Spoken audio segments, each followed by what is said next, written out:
Hello everyone, टिकलेस academy of maths YouTube channel में आप सभी का स्वागत है। आज के वीडियो में फाइनाइट डिफरेंसेस ये यूनिट को हम आगे बढ़ाएंगे और आज हम इसमें फैक्टोरियल पॉलिनोमियल ये टॉपिक का फोर्थ प्रॉब्लम सॉल्व करेंगे। तो देखिए, जो प्रॉब्लम आज हमें सॉल्व करना है वो आपके सामने है। क्वेश्चन में क्या लिखा है हम पढ़ेंगे। क्वेश्चन में लिखा है express f of x equals to 2x to the power 4 minus 5x square plus 7 in terms of factorial notation and hence find delta square f of x at x equals to 1.5। तो चलो हम ये problem solve करेंगे और ये problem solve करने का technique बिल्कुल वैसा ही रहेगा जैसा हमने इसके पहले के प्रॉब्लम्स में यूज किए थे। इस टाइप के प्रॉब्लम सॉल्व करने के लिए आपको सिंथेटिक डिवीजन मेथड की जानकारी होना चाहिए और फॉरवर्ड डिफरेंस ऑपरेटर के कुछ रूल्स पता होना चाहिए। तो चलो हम यहाँ पे इसको अब सॉल्व करना शुरू करते हैं। तो सबसे पहले जो गिवन फंक्शन है, जो गिवन पॉलिनोमियल है, वो हम यहाँ पे लिख लेंगे। ये गिवन फंक्शन हम यहाँ पे लिखेंगे। गिवन क्या दिया है, f of x equals to 2x to the power 4 minus 5x square plus 7। तो सबसे पहले हम इसके कोएफिशिएंट्स लेंगे और कोएफिशिएंट्स में हम सिंथेटिक डिवीजन मेथड यूज करेंगे तो हमें factorial notation, it means factorial polynomial का इक्वेशन मिल जाएगा। तो इसके कोएफिशिएंट्स क्या होंगे, देखो यहाँ पे हम डायरेक्टली कोएफिशिएंट्स लेके, इसके पहले जो हमने प्रॉब्लम सॉल्व किए थे उसमें हमने स्टेटमेंट में लिखे थे कोएफिशिएंट्स आर। कोएफिशिएंट आर ऐसी स्टेटमेंट लिखने की जरूरत नहीं है, आप directly synthetic division method use कर सकते हैं, कोई दिक्कत नहीं है। तो देखिए यहाँ पे कोएफिशिएंट क्या दिख रहा है, x टू द पावर 4 का कोएफिशिएंट 2 है तो हम यहाँ लिखेंगे 2। देन उसके बाद x टू द पावर 4 के बाद क्या होता है, x टू द पावर 3 होता है, वो तो यहाँ पे है नहीं, इसका मतलब उसका कोएफिशिएंट हम यहाँ पे 0 लिखेंगे। देन x स्क्वायर यहाँ पे दिया है, x स्क्वायर का कोएफिशिएंट -5 और फिर x का टर्म नहीं है, इसका मतलब उसका कोएफिशिएंट 0 और फिर कांस्टेंट टर्म है तो हम यहाँ लिखेंगे 7। इस तरह से ये जो पॉलिनोमियल दिया है, ये जो इक्वेशन दिया है, इसके कोएफिशिएंट ये होते हैं। और अब हमें यहाँ पे क्या करना है, सिंथेटिक डिवीजन मेथड यूज करना है। तो यूज कैसे करेंगे, सबसे पहले हम यहाँ पे ऐसे वर्टिकल लाइन बना लेते हैं और ये जो लास्ट जो कांस्टेंट है 7, इसको हम छोड़ देंगे और बस इतने जो टर्म्स है इसमें हम सिंथेटिक डिवीजन मेथड यूज करेंगे। जो लास्ट टर्म होता है उसको छोड़ना होता है। अब स्टार्टिंग कैसे करना है, देखो स्टार्टिंग आपको 1 से करना है, हमेशा आपको 1 से ही स्टार्टिंग करना है। ये जो 2 है वो आपको यहाँ एज इट इज नीचे लिखना है, ठीक है। 2 और 1 को मल्टीप्लाई करना है, जो भी रिजल्ट है वो यहाँ लिखना है। अब ये दोनों को ऐड करना है तो यहाँ पे आएगा 2, फिर ये 2 और 1 को मल्टीप्लाई करो तो रिजल्ट यहाँ लिखो। अब ये दोनों को ऐड करो तो यहाँ -5 प्लस 2, -5 प्लस 2 करेंगे तो ये आएगा -3, ठीक है। -3 और 1 को आप मल्टीप्लाई करो, रिजल्ट यहाँ लिखो, ठीक है। और अब ये दोनों को ऐड करो तो ये आएगा -3, ठीक है। इतने टर्म्स बचे, उसमें से जो -3 है उसको हम छोड़ देंगे, वो लास्ट टर्म है। लास्ट टर्म को हमेशा छोड़ना है, तो लास्ट टर्म को छोड़ने के बाद जितने टर्म्स बचे हैं, जितने कोएफिशिएंट बचे हैं, उसमें सिंथेटिक डिवीजन मेथड हमें यूज करना है। और जो लास्ट टर्म हम जो छोड़ते जा रहे हैं उसका क्या मतलब है, तो ये जो हमने 7 छोड़े थे वो 7 हो जाएगा x to the power 0 factorial का कोएफिशिएंट। ये जो -3 छूटा है ये हो जाएगा x to the power 1 factorial का कोएफिशिएंट। इस तरह से आगे बढ़ेंगे। अब देखिए यहाँ 1 के बाद हम यहाँ 2 ले लेंगे, ठीक है। 1 2 3 4 इस तरह से आपको चलना है। अब फिर से हम वही मेथड यहाँ पे फॉलो करेंगे। ये जो 2 है वो हम यहाँ लिखेंगे, 2 और 2 को मल्टीप्लाई करो, रिजल्ट यहाँ लिखो। अब ये 4 और 2 को ऐड करो तो ये 6 हो जाएगा, 6 और 2 को मल्टीप्लाई करो, रिजल्ट यहाँ लिखो। और अब ये दोनों को ऐड करो, -3 प्लस 12 कितना, ये 9, तो हम यहाँ लिखेंगे 9। इतने टर्म्स बची है और अब इसमें फिर से वही करना है। तो इसमें से जो लास्ट टर्म है वो हमें छोड़ देना है और जो रिमेनिंग टर्म बची है उसमें सिंथेटिक डिवीजन मेथड कंटिन्यू करना है। तो देखो अब इसमें क्या करना है, ये जो अब हम 1 2 हो गया, अब हम यहाँ 3 ले लेंगे, ठीक है। ये जो 9 जो छूटा है सबसे लास्ट में, ये 9 हो जाएगा x to the power 2 factorial का कोएफिशिएंट, ओके। और अब यहाँ पे क्या होगा, ये जो 2 है वो यहाँ एज इट इज लिखो, 2 और 3 को मल्टीप्लाई करो, रिजल्ट यहाँ लिखो। ये दोनों को ऐड करो और ऐड होने के बाद ये बचेगा 12, ठीक है। और अब ये 2 और 12 में से जो लास्ट टर्म है 12 वो हम छोड़ देंगे और जस्ट अ मिनट, तो ये लास्ट टर्म को छोड़ने के बाद ये हम ऐसी लाइन बना देंगे। और अब देखिए ये 12 जो है वो क्या हो जाएगा, 12 हो जाएगा x to the power 3 factorial का coefficient, x to the power 3 factorial. और अब यहाँ पे सिर्फ एक ही टर्म बचा है, अब आपको सिंथेटिक डिवीजन मेथड कंटिन्यू नहीं करना है, बस ये जो लास्ट टर्म बचा है 2 वो हम यहाँ लिख देंगे, ठीक है। यहाँ पे अब 4 लिखने की जरूरत नहीं है, आगे कुछ भी सॉल्व करने की जरूरत नहीं है। तो ये जो लास्ट में हमें 2 मिला है ये क्या हो जाएगा, तो ये 2 हो जाएगा x to the power 4 factorial का कोएफिशिएंट। तो फाइनली क्वेश्चन में लिखा था एक्सप्रेस, देखिए ये फंक्शन दिया था in terms of factorial notation, हमें इसको एक्सप्रेस करना था इन फैक्टोरियल नोटेशन। तो फैक्टोरियल नोटेशन में एक्सप्रेस करने के लिए हमने आपको कहा था सिंथेटिक डिवीजन मेथड यूज करना है। तो हमने ये इक्वेशन के कोएफिशिएंट्स निकाल के सिंथेटिक डिवीजन मेथड यूज किया है, और ये जो टर्म्स हमें जो मिले हैं इसका यूज करके हमें फैक्टोरियल नोटेशन यानी ही फैक्टोरियल पॉलिनोमियल का इक्वेशन मिलेगा। क्या इक्वेशन मिलेगा? देखो इक्वेशन ऐसा रहेगा 2x to the power 4 factorial plus 12x to the power 3 factorial plus 9x to the power 2 factorial minus 3x to the power 1 factorial plus 7x to the power 0 factorial. इस तरह से हमें equation मिलेगा। ठीक है, तो चलो हम यहाँ पे जो अभी हमने कहा था वो इक्वेशन यहाँ पे लिख लेंगे। Therefore f of x equals to क्या कहा था? 2x to the power 4 factorial. तो हम लिखेंगे 2x to the power 4 factorial, then 12x to the power 3 factorial,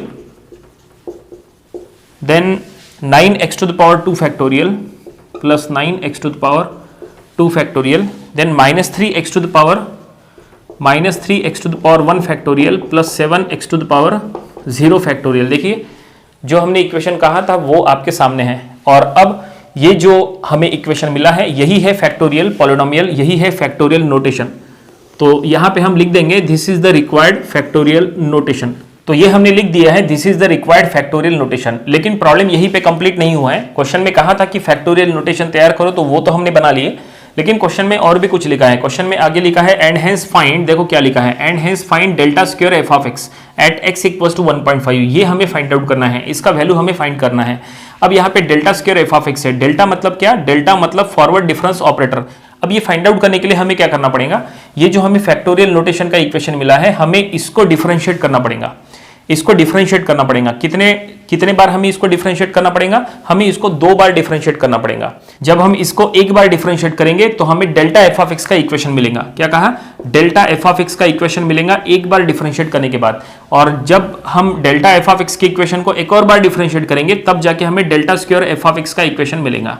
हमें 2 बार डिफरेंशिएट करना है। कैसे समझ में आ रहा है? क्योंकि देखो यहाँ पे डेल्टा का पावर 2 है, डेल्टा का पावर 2 है, it means delta square that is हमें एफ ऑफ एक्स को 2 बार डिफरेंशिएट करना पड़ेगा। तो चलो 2 बार डिफरेंशिएट करने के बाद हमें ये delta square F of x मिलेगा, और फिर जो delta square F of X का इक्वेशन मिलेगा उसमें हम एक्स का वैल्यू 1.5 रखेंगे, तब जाके हमें लास्ट सॉल्यूशन मिलेगा। तो चलो जैसा हमने कहा हम इसको अब डिफरेंशिएट करना शुरू करते हैं। तो हम ये जो इक्वेशन है ये इक्वेशन को हम कहेंगे इक्वेशन नंबर 1, और यहाँ पे लिखेंगे डिफरेंशिएट इक्वेशन नंबर 1। तो डिफरेंशिएट करते समय लेफ्ट साइड में जहां एफ ऑफ एक्स है उसको डिफरेंशिएट करेंगे तो वो हो जाएगा डेल्टा एफ ऑफ एक्स जैसा हमने कहा था। और राइट साइड में अब देखो क्या हो जाएगा, राइट साइड में इसको डिफरेंशिएट करना है तो यहाँ पे ये जो x to the power 4 factorial है ये इसमें से 4 बाहर आ जाएगा, और ये हो जाएगा that is 8 x to the power 3 factorial. देखिए यहाँ पे हमने फार्मूला कौन सा लगाया, देखो फार्मूला हम यहाँ पे आपको लिख के बताते हैं कि फार्मूला हमने कौन सा लगाया।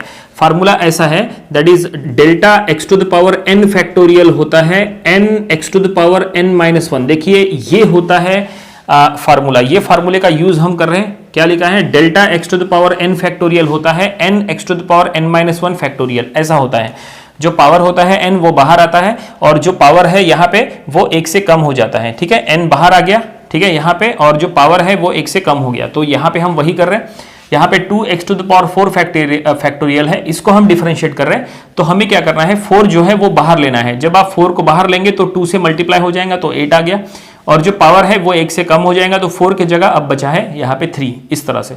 और अब आगे भी बिल्कुल वैसे ही कंटिन्यू करना है। तो यहाँ पे देखो हम इसको डिफरेंशिएट करेंगे तो ये हो जाएगा, ये जो x to the power 3 factorial है इसमें से 3 बाहर आ जाएगा, 12 से मल्टीप्लाई हो जाएगा तो ये हो जाएगा 36, और यहाँ पे बचेगा x to the power 2 factorial. ठीक है, पावर 1 से कम हो गया।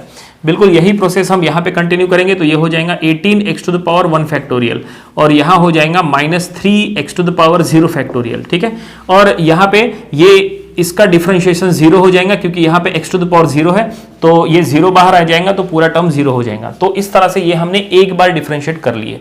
अब हमें इसको एक और बार डिफरेंशिएट करना है। हमें ये डेल्टा एफ ऑफ एक्स की इक्वेशन को डिफरेंशिएट करना है। तो इसको डिफरेंशिएट करने के बाद लेफ्ट साइड में हो जाएगा delta square F of x.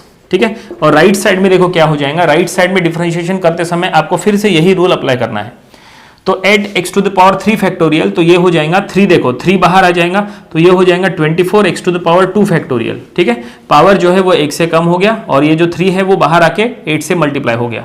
यहाँ पे बिल्कुल वैसे हो जाएगा, 2 बाहर आ जाएगा तो 36 इंटू 2 हो जाएगा तो ये 72, X to the power 1 factorial, ठीक है, और ये 1 बाहर आएगा तो ये हो जाएगा 18 X to the power 0 factorial, और ये -3 का differentiation -3 X to the power 0 factorial का डिफरेंशिएशन 0।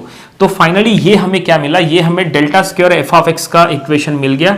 क्वेश्चन में delta square F of X find out करने के लिए कहा था एट एक्स इक्वल टू 1.5, तो उसमें से ये देखो क्वेश्चन में लिखा था find delta square F of x, तो ये हमने फाइंड आउट कर लिया, लेकिन हमें इसका वैल्यू फाइंड आउट करना है एट एक्स इक्वल टू 1.5। लेकिन एक्स का वैल्यू यहाँ पे पुट करने के लिए हमें सबसे पहले इसको नॉर्मल इक्वेशन में कन्वर्ट करना पड़ेगा। ये जो इक्वेशन है ये फैक्टोरियल फॉर्म में है, ये है x to the power 2 factorial, x to the power 1 factorial, ये नॉर्मल इक्वेशन नहीं है, हमें इसको नॉर्मल इक्वेशन में पहले कन्वर्ट करना पड़ेगा, देन आफ्टर यहाँ पे x का वैल्यू पुट करना पड़ेगा। तो नॉर्मल इक्वेशन में कन्वर्ट करने के लिए हमें यहाँ पे फैक्टोरियल के जो फॉर्मूलेज है वो हमें यहाँ पे अप्लाई करना है। तो देखो लेफ्ट साइड में क्या हो जाएगा, लेफ्ट साइड में हो जाएगा delta square F of X जो एज इट इज है, राइट साइड में 24।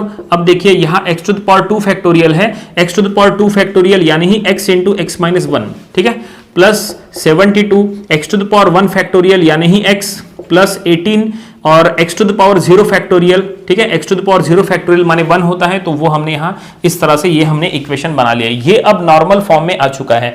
अब आप चाहे तो यहाँ पे x का वैल्यू पुट कर सकते हैं, कोई दिक्कत नहीं है। ये हमने कन्वर्ट करने के लिए हमने यहाँ पे फैक्टोरियल नोटेशन के फैक्टोरियल के फॉर्म के जो रूल्स हमने इसके पहले बताए थे वो हमने यहाँ यूज किया है। रूल्स क्या है, देखो रूल ऐसा है, that is x to the power मान लो अगर 3 फैक्टोरियल है तो ये हो जाता है x into x minus 1 x minus 2, ये ऐसा हो जाता है। x to the power 2 factorial अगर है तो x इंटू x माइनस 1 ऐसा हो जाता है, ठीक है।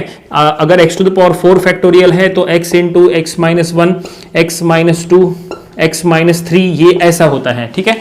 जो पावर होता है, देखो पावर को देख के, पावर यहाँ पे 3 है तो 3 माइनस 1 कितना 2, तो यहाँ पे x माइनस 2 तक एक्सटेंड करना है। यहाँ देखो x to the power 4 factorial है तो यहाँ पावर 4 है तो आपको 4 माइनस 1 इट मीन 3 तक आपको एक्सटेंड करना है, तो देखो x माइनस 3 तक एक्सटेंड किए, ठीक है। यहाँ पे x to the power 2 factorial है, यहाँ पे 2 है तो 2 माइनस 2 कितना 1, तो x माइनस 1 तक एक्सटेंड करना है, ठीक है। तो जो पावर रहेगा वो माइनस करने के बाद, माइनस 1 करने के बाद वहां तक आपको एक्सटेंड करना है, तो यही प्रोसेस हमने यहाँ पे अप्लाई किया है। और अब यहाँ पे x का वैल्यू पुट करो, हमें x का वैल्यू कितना 1.5 पुट करना है, तो हम यहाँ पे लिखेंगे delta square F of X at x equals to 1.5, ठीक है। ये पूरा delta square F of X at x equals to 1.5 क्या होगा, लेफ्ट साइड में रहेगा delta square F of X, ये तो एज इट इज रखो, बस राइट साइड में जहां जहां पे x है वहां पे 1.5 पुट करो, तो 24 इंटू 1.5, देन ब्रैकेट में 1.5 minus 1 plus 72 into 1.5 plus of 18, बस इसको कैलकुलेटर में सॉल्व करो, आपको आंसर मिल जाएगा। तो ये हमने कैलकुलेटर में सॉल्व कर लिया है और इसका आंसर आ चुका है 144। तो फाइनली हमें delta square F of x यहाँ पे मिल चुका है। ये पूरा जो कैलकुलेशन है वो आपको कैलकुलेटर में एज इट इज करना है तो आपको आंसर मिल जाएगा। तो फाइनली ये जो मिला है ये क्या है, ये है delta square F of X at X equals to 1.5। Question में जो कुछ भी फाइंड आउट करने के लिए कहा था वो हमने सब कुछ फाइंड आउट कर लिए।